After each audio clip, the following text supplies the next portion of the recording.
Thanks for listening. We're going to talk about Content Chimera. Feel free to put anything in the chat.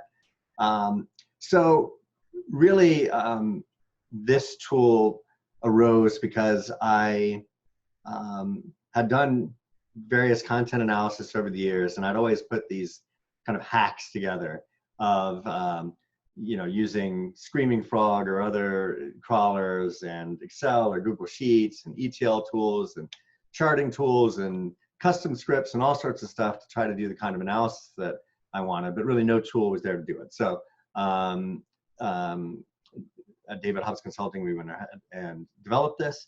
And really it's about stronger content analysis and rising above the spreadsheet. Right now, too much of the analysis is really just done at that spreadsheet level, and I think we can do a lot better. So a little bit about the why, and then I'm going to go into features, then I'm going to show you the tool. So on the why, I think that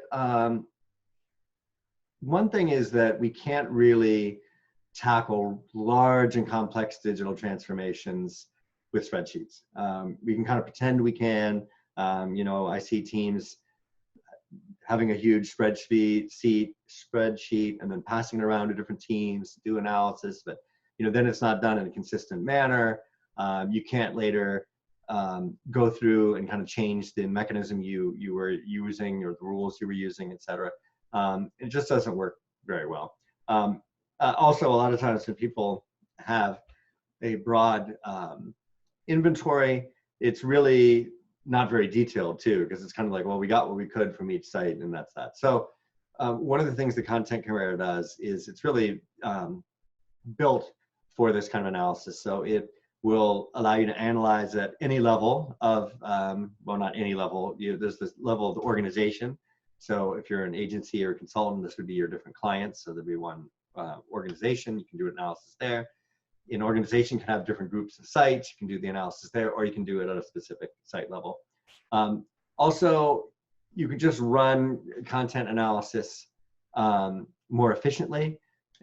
Instead of everybody having, the Screaming Frog on your desktop and somebody else has something else and you're all doing your own thing and, again, kind of passing around things, getting out of sync, et cetera.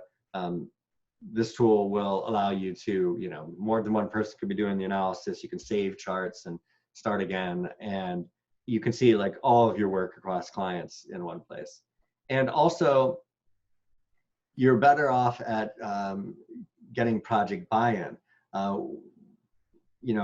It's one thing to have a spreadsheet and kind of hit people over the head with it. To say like, look, we've got a lot of content, we have too much content, whatever. But I think that's kind of a heavy-handed and not very effective approach. Instead, I think we want to chart patterns and talk about patterns with people, and also have more of a justification for why we are suggesting certain interventions. And lastly, we can just do all this faster. So I have hacked these different things together with different tools, like I mentioned before, but it really is just a hack. And so this tool, it builds in these capabilities that I'll go into in a sec, and there's a whole test suite around them. So whenever code changes, we can make sure that the way that the URLs are deduplicated is consistent, etc. So to dive into the features, then I'll show the tool. I wanted to orient Content Chimera against Screaming Frog and other kind of tools that you might be using now. So really, Screaming Frog, Sitebulb, Xenu, other tools, they are generating a list of URLs. And they might package some canned reports on top. But nonetheless, they're not really built for deep content analysis. It's, again, coming to the problem with this assumption that you're going to walk through this list to decide what to do with your content. And people that do this, you end up having your own formulas that you have to apply in Excel and massage and put things into different tabs and all this stuff. But the point right now I'm making is just that there's this layer of generating the list, and there are a lot of tools to do that. And Content Chimera can do that too, but that's not where the real value is. And in fact, what Content Chimera can do is it can take data from Screaming Frog, Sitebelb, Xenu, Content WRX Auditor, forgetting different ones that are in there. And we can, add new data import types as we go. But the point is that from there, it's taking it to a deeper analysis so that, again, you're getting to insights, not just, this list of content. So the first level, and I'm going to go through each of these a little bit more in a sec, is the content list. So a URL could, you could, in a list of URLs, have several URLs that are really representing the same piece of content, the same page. So Content Chimera does a lot of analysis on the URLs, regardless of where it gets it from. So even if you do pull it from Sitebulb, let's say, then what you can do is it'll pull out folders. It'll do things like, I find in initial analysis especially, I don't really care if it's a Word document or a PDF. I care that it's a complex text-based document. Anyway, it'll automatically figure out stuff like that. On the multi-source data there, the point is that we can get data from any source. So some tools might say like, okay, we can import from Google Analytics. Content Chimera is agnostic about data source, and you can get data from anywhere. And so, depending on what your needs are, you can, get the data to help inform your analysis. Along the same thread is the ability to do ad hoc charts. So this whole realm here is that Content Chimera doesn't come thinking it's like got the answer, right? It's a tool to allow you to do powerful analysis. So you can do ad hoc charts. So anything that you've imported, you can chart. Next is this layer of doing multi-site analysis, which I mentioned before, where you can do like, you can analyze across a whole organization or a group of sites within that organization or a specific site. And you can kind of switch between them as you wish. The rules, I think this is really important, and this again gets to this way that we're approaching content analysis now that I think is completely wrong, which is that we're going to slog through this list of content. But one of the reasons I think we do that is that there's no real good way to apply rules against content. And I've hacked it together in different ways in Excel and Google Sheets and bought add-ons to do it and stuff. But anyway, fundamentally, Content Chimera, what it lets you do is just define the rules. So you can say things like, look, if it's a PDF and it's over this many pages, and if it's a PDF, it's over this many pages, then we're going to leave it as a PDF. Otherwise, if it's less than that and it's in this section, we're going to do this, whatever, right? You can define these things. So the rules is a key part, as is over here, finding duplicates. And this is kind of a progression from the easiest to the hardest. So for example, figuring out from a URL list to a content list, I know a lot of people are doing that in Excel. I would still argue that it's error prone to do it that way. But over here on the left, there's still things you can kind of do manually or kind of hack it together. But once you get over these, the more and more to the right, it gets harder and harder. Maybe I don't need to talk more about each of these. So let me just go into the tool. And I didn't line up a good one yet, but let me show you something here right off the bat. So I mentioned the different levels. So this may or may not be interesting to you. If you work on single sites, this might not be as interesting as if you work on large sites. But let me go to, for example, the World Resources Institute, just to give an example of this hierarchy thing. So here we can see that the World Resources Institute has primary sites, so that's WRI.org and the Ross Center. It's got international offices, these ones, and then projects. So we can look at things at any of these levels, but I'm going to show you one that I think is interesting. If we look across the board, the initial chart that's going to come is not useful in this case, but I've saved a chart for WRI, so I'm going to pull that up. And we'll see now a view that kind of summarizes the whole digital presence of WRI, so that then you can make decisions about it or communicate. So for instance, with this, I was able to talk with the executive team, so the CEO and others of WRI in running a workshop, that we were able to talk about their web presence overall, right? Instead of just talking about WRI.org, we were able to look at these other things. And I was able to point out things like, well, the Access Initiative, nominally that's a defunct project, but look at the footprint it still has. One of the reasons I wanted to show this right off the bat is that I think that part of the power here is that, you can summarize these complex situations. Another key in the tool is random sampling. So I think that one challenge that we face if we're trying to just look at a spreadsheet is you kind of end up looking at swaths of content that are similar, because the crawler kind of tends to find things in an order that, where you're kind of in the same section for a while. And so what we can do is randomly sample. So for example, we can look at the WRI.org blog and we click here, and then we can see a random sample of that. So now we're getting across, time, across, different authors, et cetera, a selection of them. And every time we would click on it, we would get a different sample. But this point is really that we're looking at both the forest and the trees, right? So we can see the forest over here, but we can also kind of dive into what the trees are. Also, if we wanted to see everything that was the blog, we can say like, okay, give us all the stuff that's in WRI.org, and the first folder is blog, and the type is primary. So we could, do that as well. But backing up to a smaller site, just to kind of illustrate this, let's go to the most crawled site by Content Chimera, since I'm always crawling my own site for examples of that original chart. That chart we were looking at for WRI makes no sense for a small one, so I'm just going to load the default. So here we can see the distribution of my tiny site, right? So we can see that by far the most content is articles, then we've got resources, etc.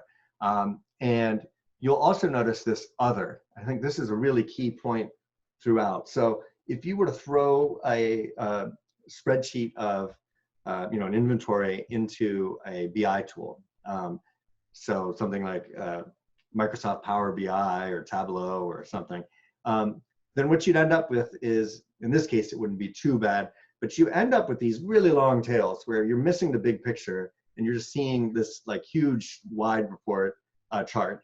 And so one of the things that is built into Chimera is this summarization, where it's just saying like, yeah, these are the biggest ones. In this case, again, it's a tiny site, so some of them, just have one in them. But over here, these are all the kind of one-offs, right? And from an analysis perspective, maybe you can come back to that later. Let's figure out what we're doing with the big stuff. So that is, a brief look at how the charting works. And there's a lot that you can do here, and I'll come back into it. But I wanted to show you overall the parts of Content Chimera. So one is the client section. So this it's really built for an organization or a consultant that has lots of clients. And so you can add a client, the assets and metadata, that's where we were looking before. So that's where we look at both the assets and the metadata about assets. And here by assets, I mean like pages and documents. That's the level that it's looking at. Rules is where we define what we want to do with the content. So I'll come back to that. And then assignments is really where it distills down like, okay, if we use those rules, like right now, this is not a complete analysis, right? But like as you're working on it, you can say like, okay, we've nailed down, over half, what we're going to do with over half of the content. And with these no values are ones that we got to get back to, right? But those are the main parts of Content Chimera. And really where most of the action happens is in this assets and metadata page. And I wanted to show you here that you can, on the left here, we can add assets by multiple methods. So we can crawl, and there's various parameters that we can set on what kind of extent to crawl and things like that. That's this over here. But and then we can import from another data source. So you can see that there are a variety of different data sources here. If there's one of your favorites that you think needs to be in here, let me know, and we'll add it. So this is logically like adding the rows of the an inventory, if we look at kind of traditionally. And then we can also add metadata from another source. So for example, from Google Analytics, we can bring in page views and bounces. You can define it to do other things. That's the default. But one of the cool things here is that, in Google Analytics, you might have like 10 rows representing one page, because it's like all the URL parameters, that's like, session IDs or user IDs or whatever might be coming up there. So Content Chimera by default just distills all that down, and it'll say like, okay, of all these 10 URLs in Google Analytics, it's really one page. And so we're going to sum up the page views and average the bounce rate. So it does this intelligent aggregation. And again, you're not monkeying around with formulas and spreadsheets, forgetting to copy and paste all the way down, realizing something's wrong and having to do it again, getting the spreadsheet out of sync. You just do this here and it pulls it in. It'll also do this the redundant and trivial part, where it does a real text analysis. So I noted that one tool, when I was evaluating it recently, that it does, it like spoofs, it like fools Google, so that you can query it from lots of different directions in order to find things out. That seems not good to me. So what this does is it does a real text analysis to find near duplicates. And then we can also just scrape information off of a site or sites. And that comes in handy when you don't have access to the source system, or the source system isn't good data. Then we can scrape that off. And one notable thing is that Chimera keeps a whole cache of the site. So when you do the crawl, you're not hammering your client again. You're able to crawl from the scrape from the cache. Just two of you. I'm kind of talking as if there are more people, because with the recording, I want to make it kind of generic, so people, people are listening, they get it. But any questions so far? Oh, here's a question. In the distribution by content type graph, would anything show? Okay, so okay, so the question is about, what if a site is not organized by folder? And that does happen a lot. The reason that I have this as the default chart is because I would say that for the sites I look at, I don't know, 75% of the time the folder is reasonable, so it's a good default. But what we can do is we can chart on anything. So for whatever metadata is in the whatever we've already imported. So remember, we can get data from kind of three kinds of sources. We can get it from the Content Chimera in crawling to just get information.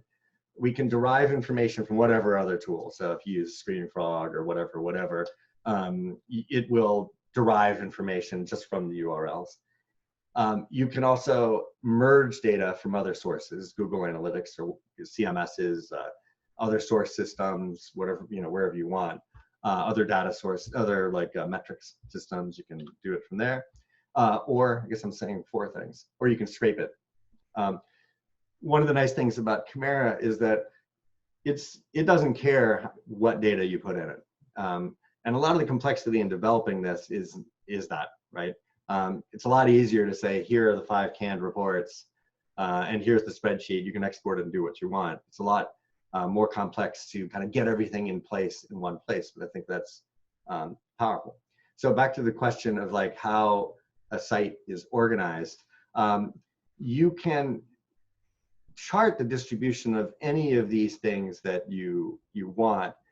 So these are the default items where it's file formats and things like that. And one thing you can do is look at how deep. So you can look at the depth of pages. Sometimes that works. Sometimes you have to scrape information out. Like you can scrape out information from a breadcrumb, or maybe in the template it says article or blog post or topic or something, and it's in a consistent way. Sometimes you can scrape that information out. So it's really whatever you can go on any thing that you've added to it, right? So also from the CMS, if the CMS had information that's useful in your analysis, content type being a good example, then you can bring that in and you could go against that. But one of the key points is that we can use any of the data that we've pulled in to either chart or to define rules. And we can merge the data together. Did I add page? Yeah. So for example, page views here. Wait a minute. Did I? I did not pull in this data, I realized, in this site. So I'm not going to be able to show this, but I'll show you the distribution of like crawl depth versus, that's the problem with David Hobbs Consulting, is I do all these separate tests and then I didn't pull up the right one, I don't think. But anyway, so we've got the definition of, we've got the distribution of crawl depth, and now we can say like, well, let's compare that against the folder to see how deep things are. And it's so articles is the biggest section of content, so you can see the distribution that most of the articles are 2 levels deep, but there's one that's 4 levels deep. This particular one might not be useful in this particular analysis, but again, the idea is that anything you import you can then chart against. And sometimes if there's not much structure, you either need to merge in other information or scrape content off pages so that you can then use it for your decision making. David, did that answer that question? That's super helpful. I actually had the same question, and actually this is really helpful to see it like this in that drop down that you're using to jump around in.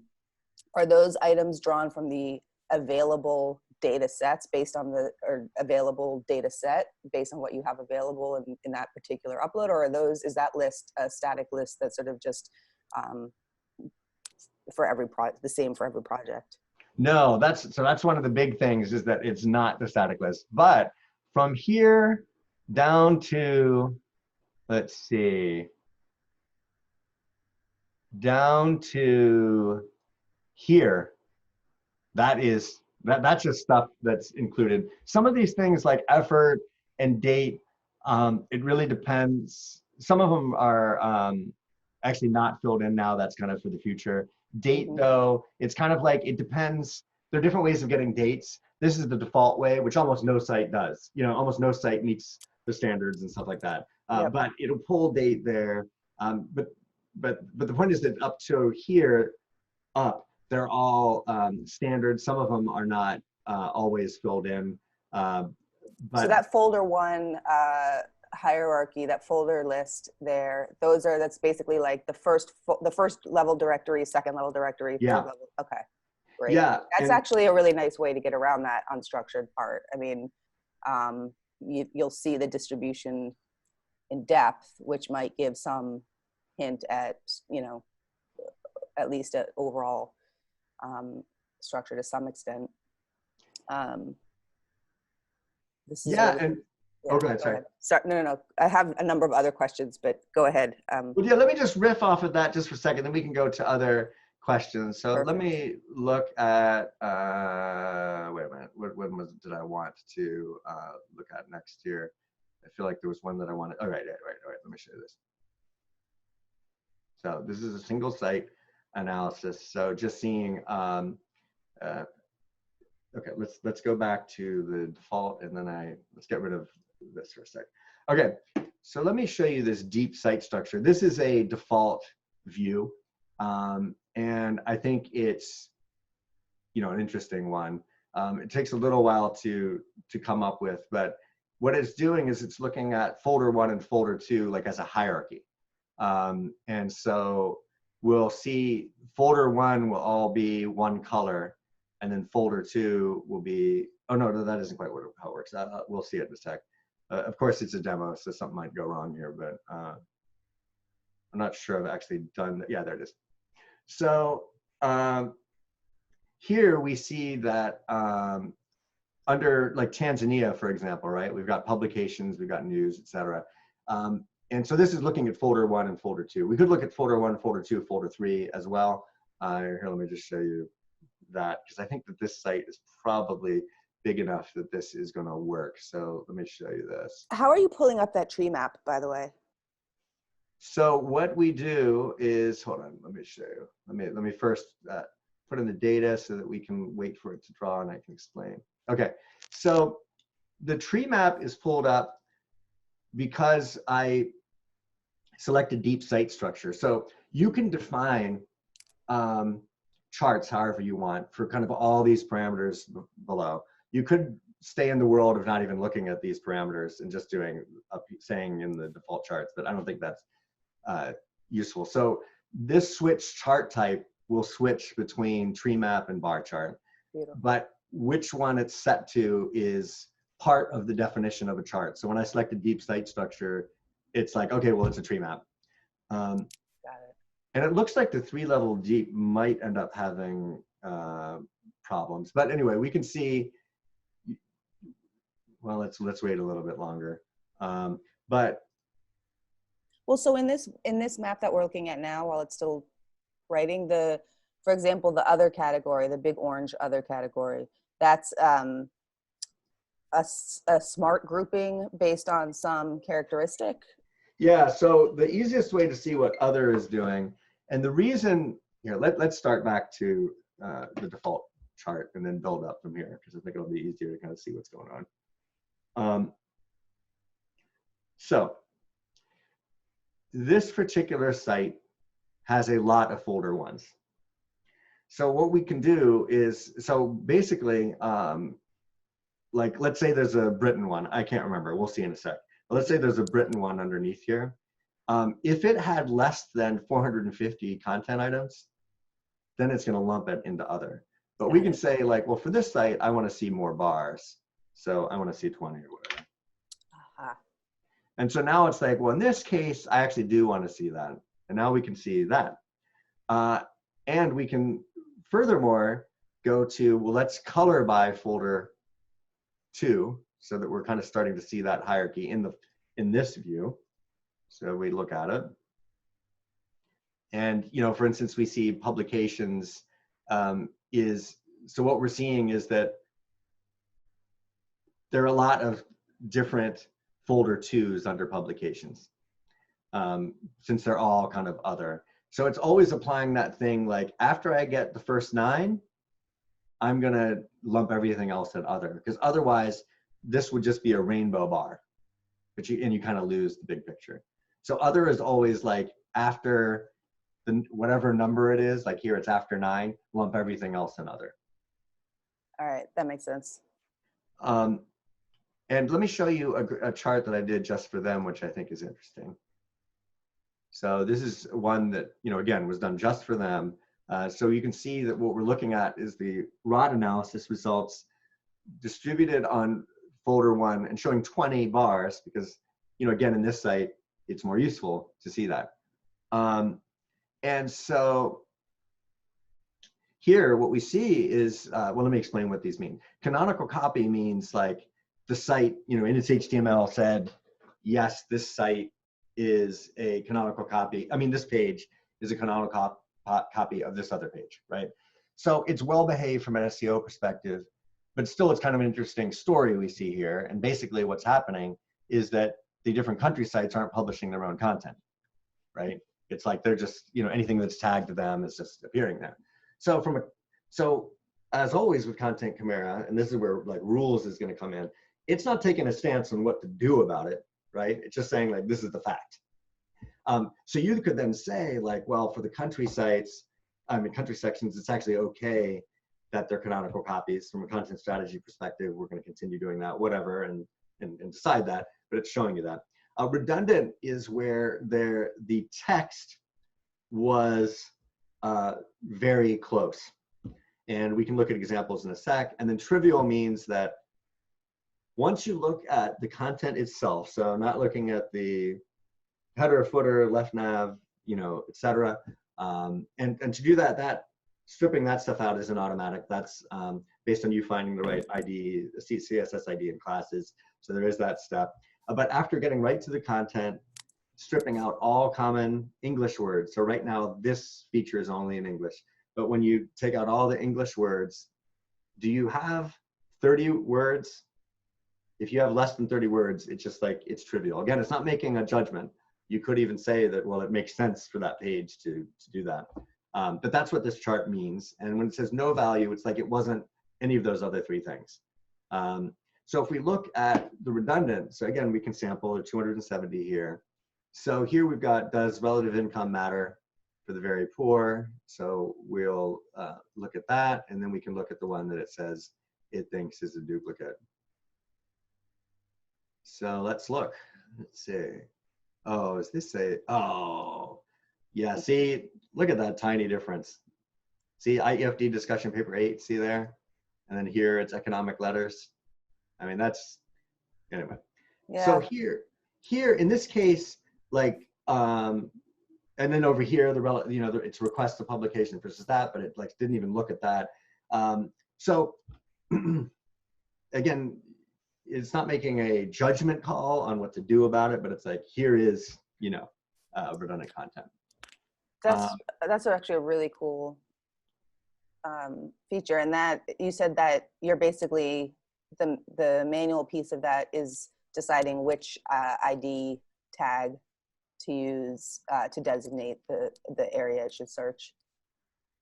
Yes, exactly. Okay. I've thought about possible algorithms to figure out where the content is, and maybe, you know, there's a lot of ideas of where to take it, but right now, yeah, you have, that's the hard part. You have to do that. Yeah. Correct me if I'm wrong. It seems like this really will shine on larger, more complex sites. Just because of the nature of the way that you can tackle the data. Is that fair to say? Yeah, it is more optimized for large sites where it's also helpful. Well, I mean, there's always the definition of what large means, but I think that if it is a small site, then perhaps looking at, you know, looking at row by row might work, you know, in an inventory. So I think that it's whenever, well, a couple things. Whenever it's going to be hard to get your handle on, get your hands around, you know, for whatever reason, you know, sometimes the site's complex, but it isn't large. Yeah. You know, so sometimes that can happen. Also, like with duplicates, I think that's virtually impossible manually, except for very small sites. You know, because you can't pairwise compare, and that's the only way to do it. You know, if you're going to do it manually, that's the only way you do it. And also, I think that if for an organization doing a lot of these, so like an agency, even if they're not doing large sites, I think that having one place to go to see what's going on about all your clients is useful if you're serious about content analysis. So I think that too could be helpful. You know, again, you can you know, have different clients, and then, oh, I wanted to show one other thing on the previous page. And then we can also see like what was the history of this, and it would be across everybody that worked on it. So this was a very straightforward analysis. There's not much there. You know, I crawled it on this day. I did a run analysis, and I'm pretty sure that I realized that the IDs I used wasn't right or something like that, right? And then I reran it. you know. But you're right. In general, I think it's more useful for larger, but you know, I think that there's also that kind of complexity side, when sometimes the site's just complex but not large, and you want to kind of look for patterns. Also, I think if there's like political stuff going on, this gets into the rules, where with Chimera, you're defining rules about the content. And then when you're going to management, you can say like, okay, it's not about whether Mary or John said the content's important. The way we did it is if it had this many page views and it was this type and it was published within this range, then we're going to do this, right? Yeah. And then you're arguing about those concepts and not whether Mary or John has better content, you know? Yeah. So I think, yeah, there's kind of stickier situations, especially. Yeah. So I have the same question Comatose has posted here in the chat, which is a question about just sorting by asset and asset type or file type. So how do you, like, could I see that distribution within sections or Yes. from the root? Yeah, so everything can be crossed with everything. There's some exceptions. For data that is numeric, the numeric part, because it does auto binning, let me show you that. This is another thing that is hard. It's a pain to do this in BI tools. So, you know, again, Tableau, et cetera. Here, I spent a lot of effort to have this happen automatically. And let me show you an example of this, where if I go to, oh no, here, well, maybe links in count. Let's see, I don't know how many, oh, wait a minute, oh, I said color. No, all right. So, well, this is a weird distribution, but you'll see that, so for within the site, how many links are pointing to this page. And you'll see that the vast majority don't have many, but some have a huge amount. So this distribution isn't very useful, but the binning is where we're looking at, it's not a graph of from 1 to 17,000, right? It's 4 different, I mean, it's these different buckets, and it automatically did that. So so what I was getting at on which you cannot cross on, you couldn't do links in count against page views in a chart, because you can't bin to kind of 2 directions, at least now. That's kind of the only restriction. But yes, we can. What was the example you gave of what you wanted to cross? Like if I wanted to like figure out how much of was PDFs versus you know HTML. Yeah. So here, again, I don't know if you were here right at the beginning when I was mentioning file group. We can look at file format. So again, this is different. This is separate than the content type, right? So the file group is PDF, Excel, Word, HTML, you know, that kind of thing. File group is, what is it? How do I word it? Like data, a spreadsheet, and complex text-based document, and things like that. So if we go, let's go against that, because I think for initial analysis, that's more useful. So here we quickly see, right, that in this site, all the PDFs and Word documents are in the sites folder, right? But this is the cross. In this case, it might not be that interesting, but it tells the story immediately, right? So these are the folder ones, and we can see that, you know, sites has, let's say, a sliver of HTML, but it's mostly complex text-based. And if we wanted, we could say, actually, I do care about the file format now, and so we can do that. And yep, see there's a sliver of Word. Or we could do things like we can say, I want to group by file group. So there's a lot of different things we can do here. And then I want to see the distribution of, well, let's just remove this first and build it up. So here it's saying like, you know, HTML is, this is how much HTML is in all these sections. So you see it's all, it has sites, and complex text-based is over here.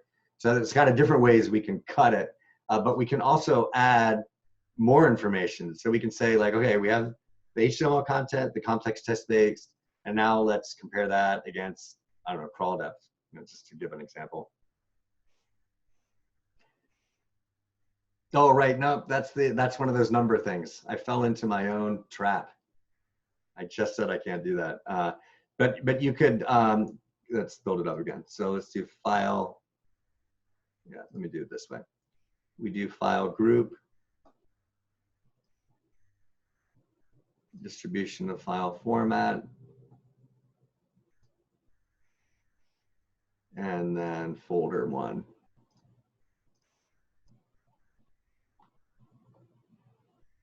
So, here we see that this is all the HTML, this is all the PDF, this is the Word, complex text space is together, the HTML is together. So anyway, there are lots of ways, and it depends what we're trying, the story we're trying to tell, the issue we're trying to dive into.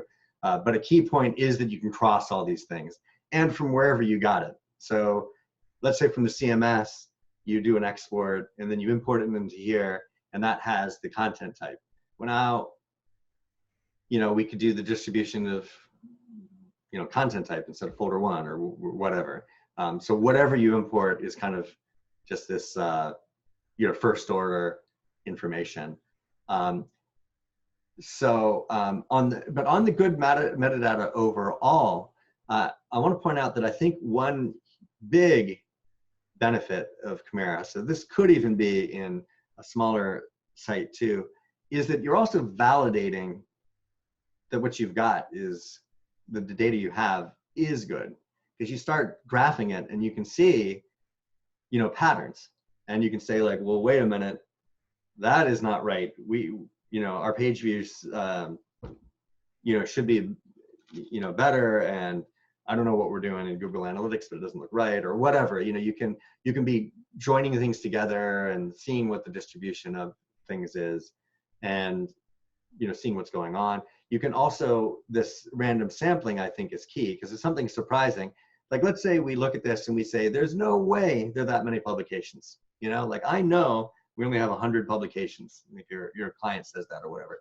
Well, now you can say like, okay, well, let's look at these. And you click on it, you see the sample. And it might be that you say like, oh yeah, we don't count those as publications. Those are, white papers, just, making it up.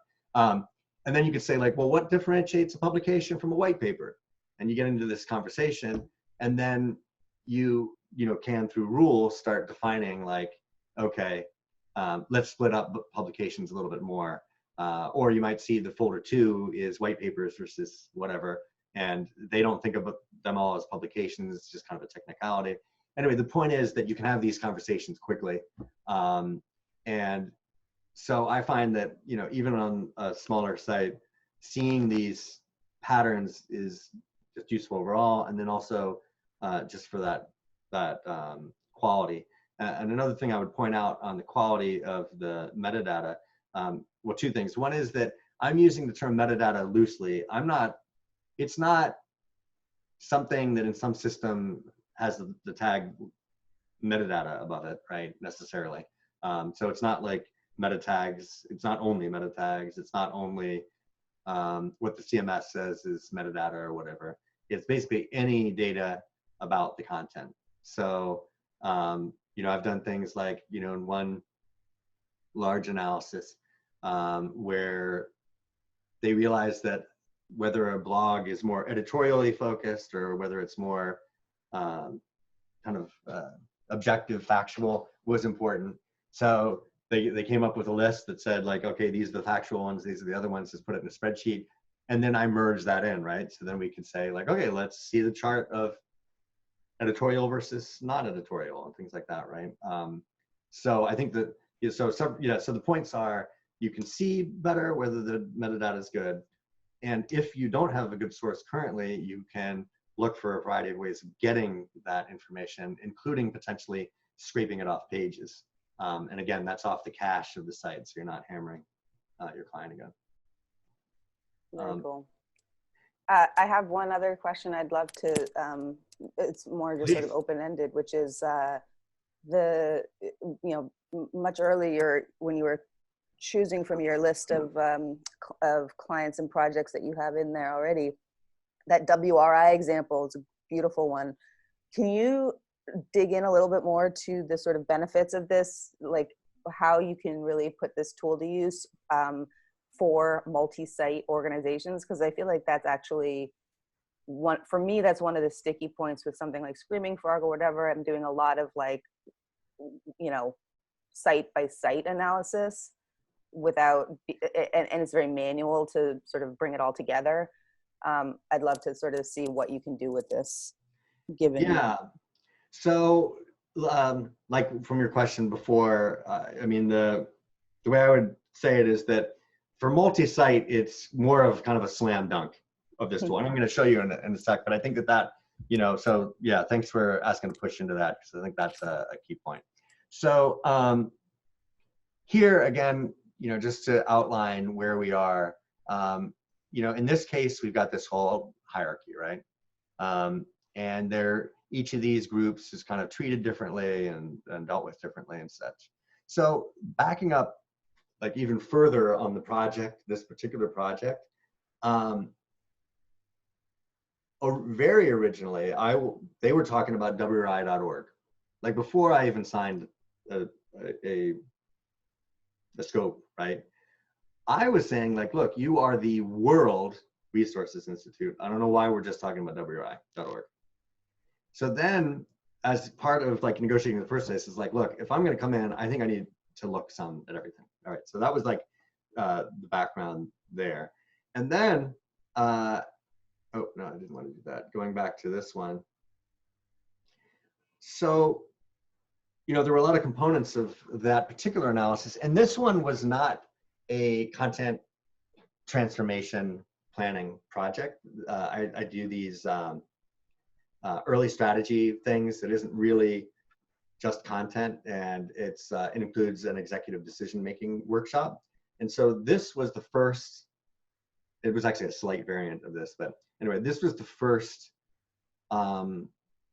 chart that was even shown. So we're about to talk about, you know, how things should be better standardized and stuff like that. It was not really a content, this particular one wasn't really a content one, but I used this as I mean, of course I talked about content too, but this was a means that I felt was important to get the engagement of the executive team, right? This is a thing of beauty, I got to tell you. I really wish I'd had this like a year and a half ago on this project I was working on, it because it's like, there it is. There's the footprint. Right. So, so as I mentioned, that in that context, the discussion on this was probably 3 minutes, right? But I think it really set the stage for the other points I wanted to make, right? So I was, you know, talking about standardization, the fact that as they are building one-offs, that, you know, they're kind of eroding their brand and things like that. And so this was a way of saying that, you know, look, this is your whole site. Like, you know, yes, WRI.org is big. Yes. And that is your most important site. Yes. But there are these other things, right? Another thing I was making the point of was that in talking to the different countries, I was struck by kind of the way that everyone was talking about kind of the way things were, and it couldn't, you know, well, we asked for this and it couldn't be done. And I'm like, no, you should be able to get stuff like that, right? And so, you know, this is also being able to say like, you know, look at these people, you know what I mean? You know, they've got a lot of stuff too, right? So in that case, that was the analysis. If I switch over, I want to show you this, which I've anonymized, so I can't log in to show you this, but I've changed it to, you know, Acme International here. So in this particular case, there were kind of 3 waves of planning that I did. This was the third wave.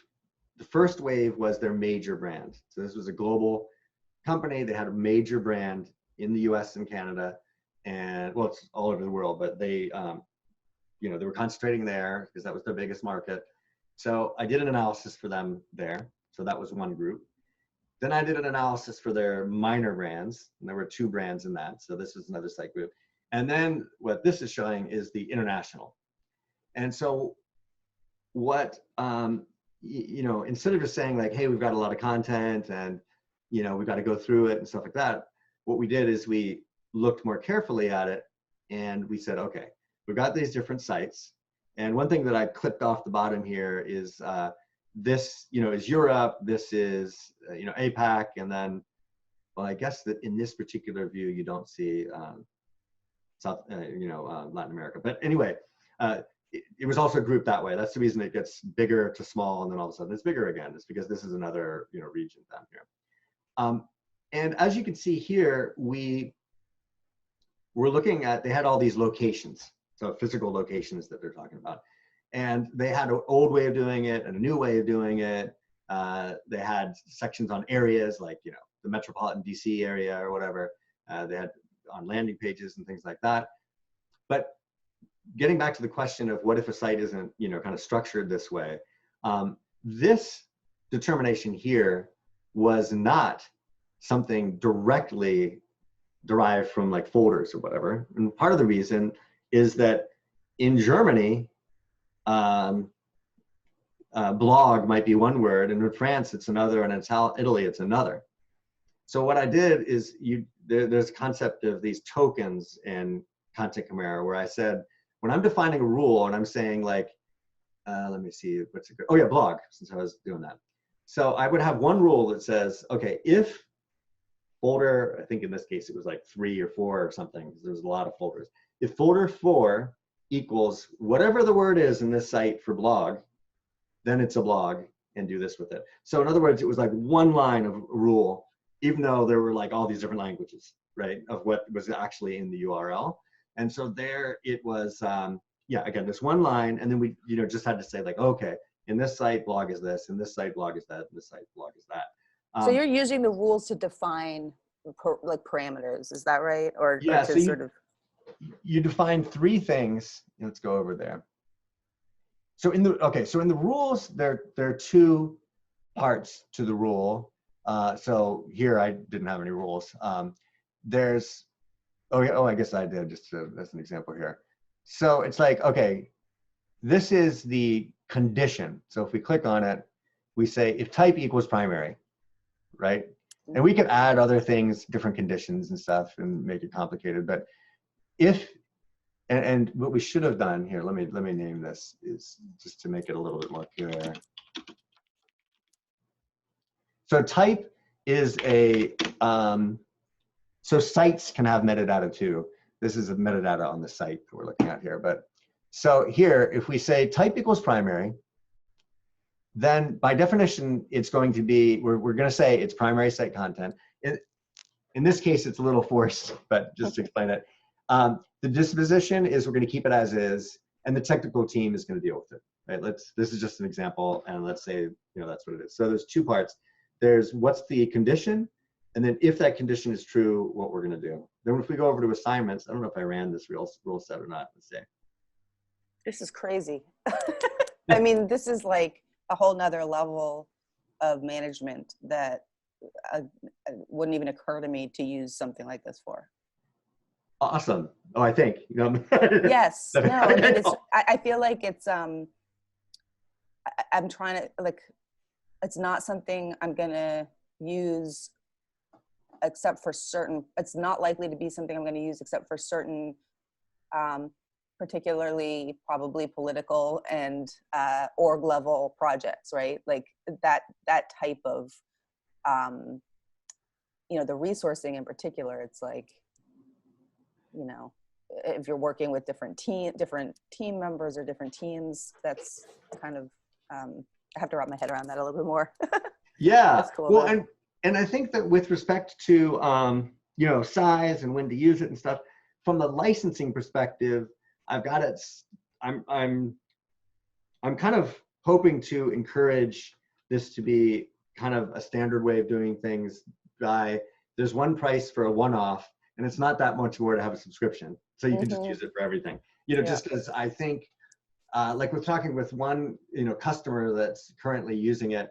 As I was talking with them, they were making the point like, you know, hey, we've got these junior content strategists, and they don't really, you know, they're not necessarily very sophisticated. We want to kind of up the game. And so I said, well, we can work together on how to kind of, you know, come up with a kind of checklist, like, okay, first you go into Content Chimera and you do the crawl, then you pull up folder one. Is it a useful view? Does it tell you anything? No. What are some, whatever, kind of walk through that. But anyway, I agree that overall it's more geared toward the complex situations. But back to your question of the rules, these three things. So there's the condition, and then there's like the implication. So the condition is like a filter on whatever fields, and then the condition are three things. The assignment is three things. It's what is the content, and I can show you an example where you can get kind of subtle on this, but anyway, what is the content? Then there's what are we going to do with it, and then who's going to do it. And when things get interesting is when it's not like this where every chart's the same. So let me pull up one example here. So like here's an example where there's blog posts, and then there's duplicate blog posts, and they're going to get treated differently. And so like the template renders the duplicate page if it's this kind of duplicate. So this is a unique situation. And we're going to move all these automatically. And in the end, the content team is going to have to do this much, and the integrator is going to have to do this much. That's pretty impressive. So, and with this particular client too, on day one, when I went and did a workshop, it's just like, I just fired up Content Chimera, and it's like, okay, let's look at your content. And we're digging around and looking at it, and what about this? What about that? So anyway, those are the three things that get defined: is bucket, disposition, resourcing. And I'm also working on a database of dispositions that have like kind of default effort levels and stuff like that, so that you can start, I don't know when this feature is gonna come out, or maybe if it is, but I've started developing that so that, you're breaking down like, what does move as is mean? And there's like lots of different, move as is, and stuff like that. Oh, and with respect to, Tableau,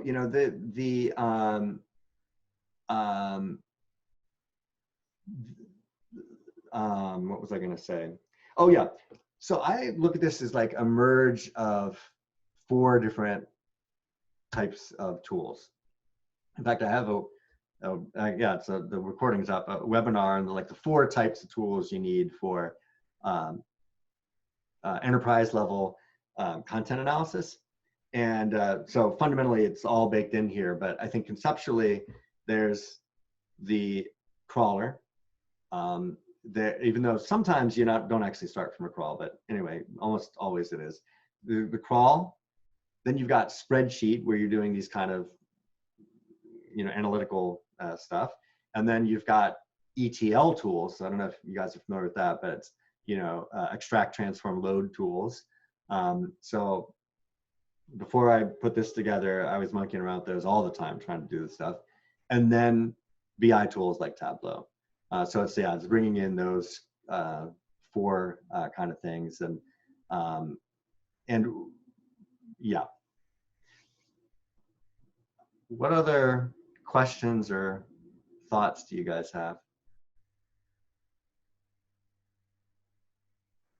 I feel like you've hit most of the big ones for me. I think one of the things I struggle with when I was first sort of playing around, well, one, I was, I think, not using the most, probably not working with the best example site, but is the interface a bit, and just sort of, finding my way around. And you have a lot of conceptual stuff baked in here into the functionality, which for me has taken a while to wrap my head around. So this has been super helpful.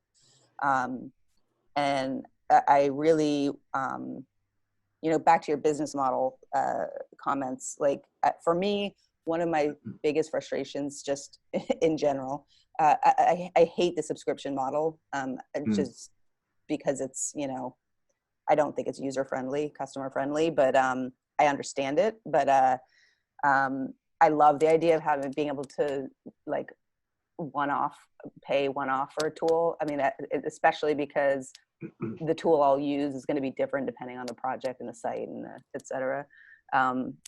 So that's just some input for you. Just, do what you will with that.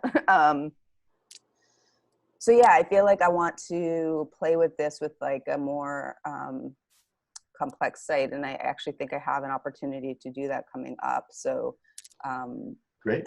Yeah, I may hit you up in your Slack channel once I'm digging in there.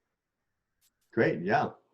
Yeah. And so it definitely has the, right now there's the two models. It's all based on number of URLs, for the different kind of tiers, and more precisely, it's the number of active URLs. So you could, do a big analysis and then kind of archive it and then come back again, because there are like multiple databases and stuff behind here.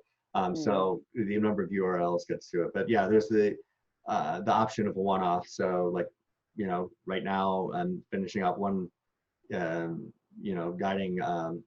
one customer through a one-off, and that's what they chose. And they had the similar.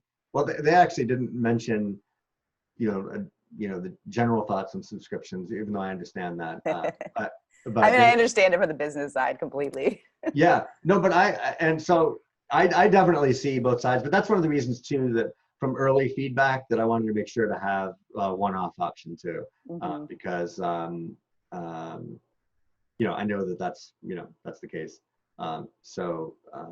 So yeah, that makes sense. I also think depending on who your customer, who you really see as your sort of customer base for this is, the subscription may not be an issue at all. If you're looking at like an agency or whatever like that, to me, the subscription's a no-brainer. Yeah. And I think that so how I was alphaing it, I was definitely starting with agencies. Yeah. For a lot of reasons. One is like you were saying, is like, subscription probably just makes a bit more sense. They're also kind of churning through stuff. Also, being a little bit more technical, especially when it had more rough edges, the interface. But back to your point about the conceptual side, like that, customer doing the one-off. That's one thing I realized that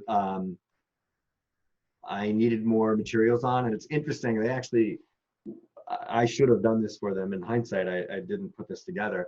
That they went through my website and they found different things I'd written about, deciding on content without inspecting it and all this stuff. And it's like, once they look at that, they're like, oh, the context makes a lot of sense. Yeah, absolutely. Yeah.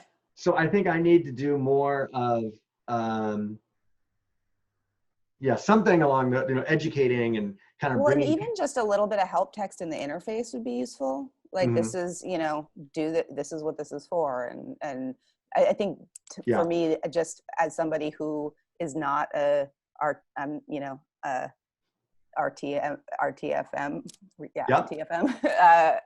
type of user, like I will typically just jump in and play and see what happens. The interface support is really valuable there, for obvious reasons. Also, I don't want to ignore this question from Comatose either. I realize we're over time here. I've been monopolizing. Yeah. There was something on the tip of my tongue before we went to go there. What was it you're saying?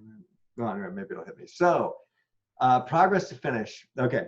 So, I've got a lot of thoughts here, and I'm wondering, do I bring up a different deck? Well, first off, the tool right now does not do that. I have a lot of thoughts on how to do that though. And I have a deck on that. And if you guys have like 5 minutes, I can do a lightning tour of that just to give my thoughts on that. Okay, great. The one thing I would say is that there are two possible big sections that might come in at some point. It really depends on where things go. And already this is a very, this is a heavyweight, complex app already. So, I don't want to just add stuff, but there are two possible things that I would add. One is track. So that's like tracking a migration in progress, and then monitor, which is on an ongoing basis. Are you meeting the standards, et cetera, that you set in the first place? Those would be kind of natural additions. And I have separately written a mini app that does what I'm about to show you, that did what I'm about to show you. Let me pull this up. So I've got a lot of ideas on how to do it. So let's do the lightning tour. Let's see how fast I can do this. So it'll help if I click on the right folder. So I'm on another screen here. Getting this. Okay.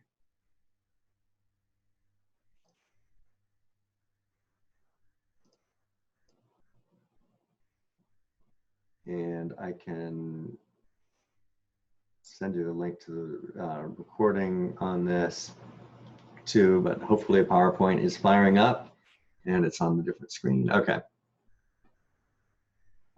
Okay. All right. So where this came up for me recently is I was on a project. Why isn't this working?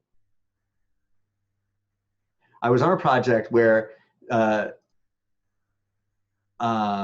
I thought that the visualization of progress wasn't going very well. And so let me just show you an example. So in this case, oh, why am I blanking on the tool? The tool a lot of people use for developing content before you are live.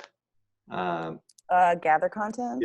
Yeah. So with gather content, which I have mixed feelings about, especially for larger things, but I mean, so I think it has to be used in the right context. But anyway, here the agency was providing reports like this, where I felt like it was useless. I'm like, I don't have any idea what's going on overall. So I changed it just to this. It's like, well, this is the flow of all the steps, right? So let's see where we're at. Then I said, well, what about the fact that there's all this stuff we haven't even started, that hasn't even gone in gather content yet, right? So there's like, how do we like define the bigger picture? And then finally, I wanted to show one other thing that, well, I think that showing progress over time is key. So you see kind of the trajectory, because, if you start slowing down, you get in trouble. I also was driving these reports that was like this, how much content went forward versus backward every day. And I thought that How do you define backward? Backward in the workflow. So if we go back to, here, it's like, it was in meta, and now you brought it back to final edits, and then this was really cool. So basically we want to get everything in this color. So what we're seeing is over time that we're getting more and more stuff done, but also the stuff that we're just putting off to next sprint is going up. So it's kind of like, the agency naturally wants to kind of hide what's actually going on. And this is kind of like helping. So instead of saying like, look, the percentage keeps going up, it's also saying like, yeah, but we're also putting off more and more. And then, just different ways of looking at it. And then here is green is done, the light is paused, the blue is in play, and the pink was like in some state that was not ideal. Anyway, the other things are probably less interesting. I can send you the link, but I have a lot of ideas on how to track progress if if it ends up being something a lot of people want, but it does not do it now. That's the short answer. Very cool. I have to drop off. All right, great. I don't know if Comatose has more questions or wants to stay on to sort of dig into stuff and what your timing is, but thank you so much for sharing this. I really appreciate it. I think that folks who are able to watch this later are going to find it really interesting. I think there's like a lot of this kind of presentation, I guess. There's a lot of stuff under the hood that comes up as you walk through the product itself and the processes that I think is really valuable, just in terms of strategy and approach and workflow and all of that stuff. So I really appreciate you sharing that sort of background expertise as part of this. Thank you. And also thank you for running the great or moderating or whatever the right term is, that terrific Slack group. So that's really worked out great. Oh, it's my pleasure. And I'm really excited to my hope is to do more stuff like this going forward, to give people like learning opportunities. So, you know, I'm actually working on a member survey to try to gauge some of that. Oh, cool. Yeah. And hopefully we'll be able to, you know, it's always a capacity issue, but, Yeah. Yeah. but as I'm sure you know, working Yeah. on something like this as well as your Yeah. regular practice. All right, Awesome. great. Well, thanks a lot. And thanks, Comatose, for suggesting this in the first place. So thanks, everybody. Take good care. All right, you too. Bye. Bye.